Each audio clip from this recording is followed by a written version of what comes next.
இப்போ நம்ம sweet corn chat எப்படி செய்கிறதுன்னு பார்க்கலாம். இது குயிக்காக செய்யக்கூடிய ஒரு ஸ்நாக் ரெசிபி. இந்த டேஸ்ட்டும் ரொம்பவே நல்லாயிருக்கும்.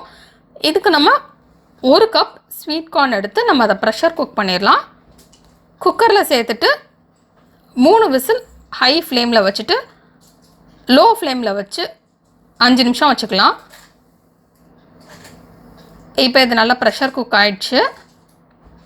இது ப்ரெஷர் குக் பண்ணாமல் நம்ம அப்படியே பேனில் போட்டும் கொதிக்க விடலாம்.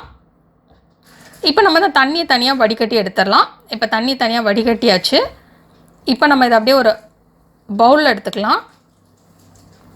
நெக்ஸ்ட் இது கூட ஒரு பெரிய வெங்காயத்தை சின்ன சின்ன துண்டாக நறுக்கி சேர்த்துக்கலாம். சின்ன சைஸில் இருக்கக்கூடிய ஒரு பெரிய வெங்காயம் சேர்த்துக்கலாம்.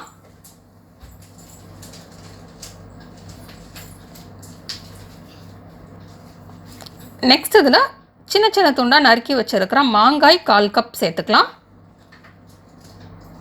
நெக்ஸ்ட் இதில் ஒரு கேரட் துருவி சேர்த்துக்கலாம். இதில் வந்து இன்க்ரீடியன்ஸ் ஆப்ஷனல் தான். உங்களுக்கு வந்து மாங்காய் டேஸ்ட் கூட பிடிக்கும்னா நீங்கள் சேர்த்துக்கலாம். கேரட் கூட பிடிக்கும்னா எது கூட பிடிக்குமோ நீங்கள் அதுக்கேற்ற மாதிரி சேர்த்துக்கலாம். நெக்ஸ்ட் இதில் காரத்துக்கு ஏற்ற மாதிரி வத்தல் தூள் சேர்த்துக்கலாம். நெக்ஸ்ட் இதில் உப்பு சேர்த்துக்கலாம். நீங்கள் ஸ்வீட் கார்ன் அவிக்கிறப்பே உப்பு சேர்த்துருந்தீங்க அப்படின்னா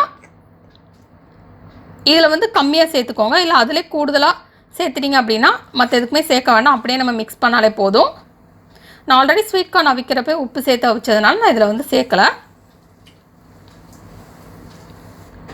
இப்போ இதை மிக்ஸ் பண்ணிவிட்டு இதை அப்படியே க்ளோஸ் பண்ணி வச்சிடலாம்.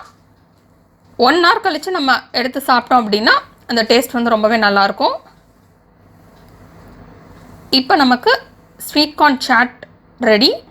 இந்த ரெசிபி நீங்கள் வீட்டில் ட்ரை பண்ணி பாருங்கள். இந்த ரெசிபி உங்களுக்கு பிடிச்சிருந்தா லைக் பட்டன் கிளிக் பண்ணுங்கள். உங்கள் ஃப்ரெண்ட்ஸோட இந்த வீடியோ ஷேர் பண்ணுங்கள். மறக்காம இந்த சேனலுக்கு சப்ஸ்கிரைப் பண்ணிவிட்டு பக்கத்தில் இருக்கிற பெல் ஐக்கானை ப்ரெஸ் பண்ணுங்கள்.